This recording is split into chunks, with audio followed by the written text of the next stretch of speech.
Ok, voy a hablar sobre la decanulación de traqueostomía.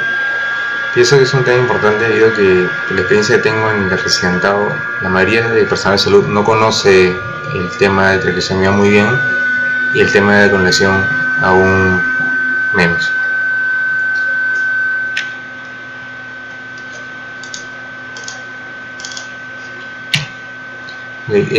¿Cuál es el objetivo de la traqueostomía? En primer lugar, es mantener una vía aérea permeable, y la causa que motivó la traqueostomía se resuelve, ahí recién se puede plantear una decanulación del paciente, bajo ciertos parámetros o criterios que voy a mencionar más adelante. Se debe saber que no todo paciente con traqueostomía es apto para una decanulación. Hay pacientes que pueden llegar de por vida al tubo de traqueostomía. Como se sabe, las mayores indicaciones de traqueostomía es como protector de vía aérea, por debido a intubación prolongada por mayor a 21 días, o también otras causas de índole aguda por obstrucción de vía aérea superior.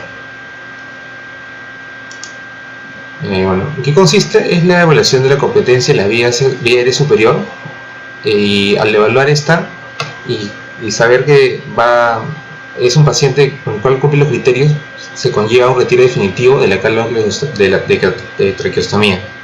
El proceso empieza desde que el momento es posible insuflar el CAF o balón de la cánula hasta el retiro de la misma y la colocación de sello oclusivo en el ostoma. Se debe saber que también someterse a la traqueostomía interfiere en diversas funciones del organismo, sobre todo por la dilución, que es bastante importante, o en el desvío de la vía aérea, y por lo que lograr una decanulación confiere también ventajas fisiológicas importantes. Y es un proceso que tiene que ver un equipo multidisciplinario, no solamente el especialista, sino médico de UCI, de piso, y también terapia respiratoria. Acá hay un gráfico que encontré, que básicamente explica los 7 pasos a retirar un tubo de traqueostomía. Vamos a ver que hay 3 tipos de decanulación. Esta es la que se utiliza, la más común, que es la retiro inmediato.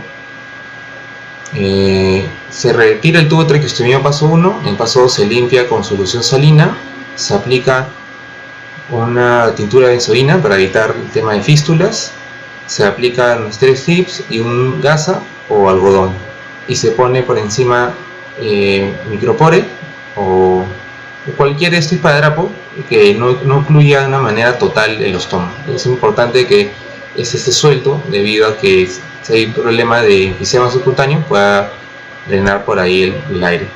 Y se educa al paciente familiar que para que el paciente pueda hablar se debe colocar un dedo sobre encima del ostoma, haciendo presión sobre el esparadrapo o la gasa que tiene en el cuello. Probablemente esta es la diapositiva más importante de toda la exposición. Son los 5 criterios que se deben tener para decidir una decanulación. Los 5 tienen que estar presentes y son muy importantes. El primer paso es que la ventilación mecánica ya no sea necesaria. Como segundo criterio es que no haya una obstrucción de vía aérea superior. Se debe evaluar la glotis, cuerdas vocales, espacio subglótico, etc. Para definir si hay una obstrucción o no de la vía superior, lo más común es que se tape la cánula de traqueostomía en un primer lugar y se le pide al paciente que hable. Si el paciente logra hablar 1 o 2 palabras o una pequeña oración sin problemas, sin presentar distrés respiratorio o estridor o otros tipos de molestia respiratoria, se puede proseguir con la decanulación. Si el paciente no puede hablar o tiene estridor, dificultad respiratoria, se sugiere un examen endoscópico de vía superior, que se evalúe cuerdas vocales, espacio glottico y tráquea hasta el nivel de la carina. Si vemos en esa evaluación endoscópica que la vía aérea superior está comprometida por tema de estenosis o tema de granulomas o un movimiento anormal de las cuerdas vocales, se debe ya consultar la especialidad. Si vemos que no hay ningún índole patológico en este examen, se debe bajar el número de cánula de traqueostomía. Esto lo vamos a ver más adelante en los 3 tipos de retiro de cánula de canulación de traqueostomía. Como tercer lugar, la presencia de tos efectiva. Esta básicamente se debe evaluar la capacidad del paciente para toser y sus propias secreciones, eliminarlas. En realidad esto es algo relativamente subjetivo, pero en la bibliografía se indica que debe ser mínimo 160 litros por minuto para que esto predice una adecuada decannulación. Como cuarto aspecto, las secreciones deben ser mínimas. Inclusive con una buena presencia de tos efectiva, las secreciones espesas o abundantes pueden presentar un riesgo para la decannulación. Así que se prefiere evitar la decannulación en pacientes que no manejen mínimas secreciones. Y como quinto es la habilidad de retirar la tapa de la cánula y o llamar por ayuda.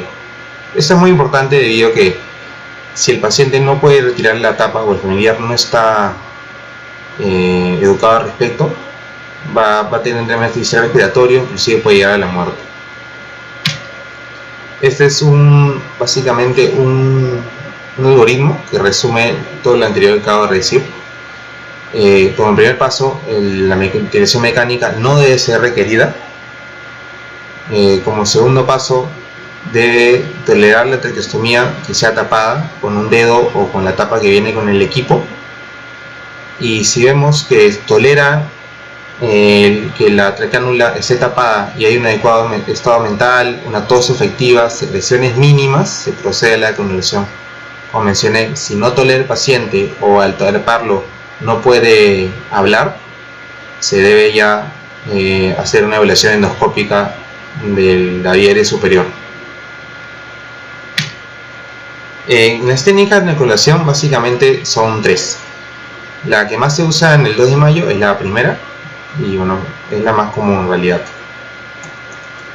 La prueba de oclusión progresiva, como mencioné, para testear la posibilidad de decannulación se tapa el tubo de traqueostomía, lo que sale por el estómago, con un dedo o con la tapa que viene por el equipo. Esto se hace en incremento, generalmente al principio con minutos, luego horas, y por lo menos cuando el paciente tiene 48 horas del tubo ocluido con el CAF desinflado, por lo menos sin el 2 de mayo se indica que la decannulación es posible. También hay otros radiografías en ciertos intervalos, por lo mínimo de 12 horas, 24 o 48, que es lo que se maneja en el hospital 2 de mayo. Básicamente en este aspecto, en la prueba de oclusión progresiva, se observó en un estudio que el 16% de pacientes no toleró la prueba inicial de 30 minutos.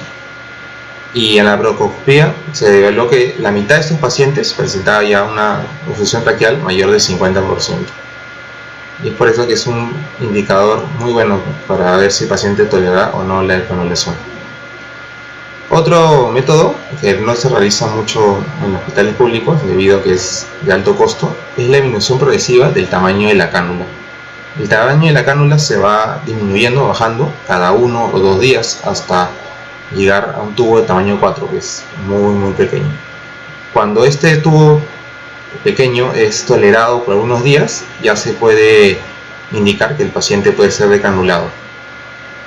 Este método tiene una tasa de éxito aproximadamente del 80%.